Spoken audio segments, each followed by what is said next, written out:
So Vajra recitation is a little bit different, but it starts off the same way, with our intention, setting our intention, doing the preliminary practices, then the purification that we just learned, and then the actual Vajra recitation.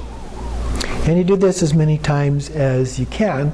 This is also done by inhaling and exhaling.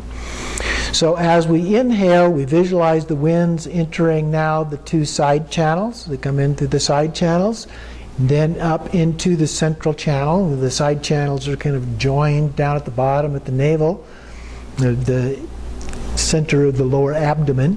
And so that comes into the central channel as a part of that, where they arise as a white Om at your forehead. So we get a physical blessing of the Buddhas there. Then we press down into the lower abdomen and up, squeezing as we did before with the vase breathing. And visualize Ah, a red Ah, the speech of the Buddhas.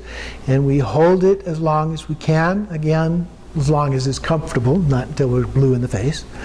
And then we exhale, visualizing a blue Hong, the essence of the mind of the Buddhas, and sending it out as a stream of Buddhas that come out. We project them out through our mouth for the benefit of all sentient beings.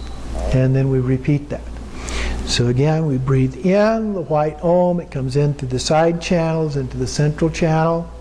And then we compress it like in vase breathing. And so we have the white Ah, the red Ah. And then we breathe out the blue Hong, the blue Buddhas go out as a part of that. And then we dedicate the merit as we did before. And we can practice this one either by doing all of the elements of that, or in some traditions it's done by simply reciting Om Ah Hong as a mantra. Now this one is frequently recited in the Vajra recitation as a preliminary practice here in the early part of the completion stages, is often recited, done as a 100,000, similar to the Nundro in the preliminary practices before. And when you do that, sometimes it's done as it's described here, but His Holiness Dujam Rinpoche at one point points out, does it as a practice, describes it as a practice of just a recitation. So we talk about Vajra recitation, it's just Om Ah Hong, Om Ah Hong, Om Ah Hong, Om Ah Hong, and doing that 100,000 times. Okay?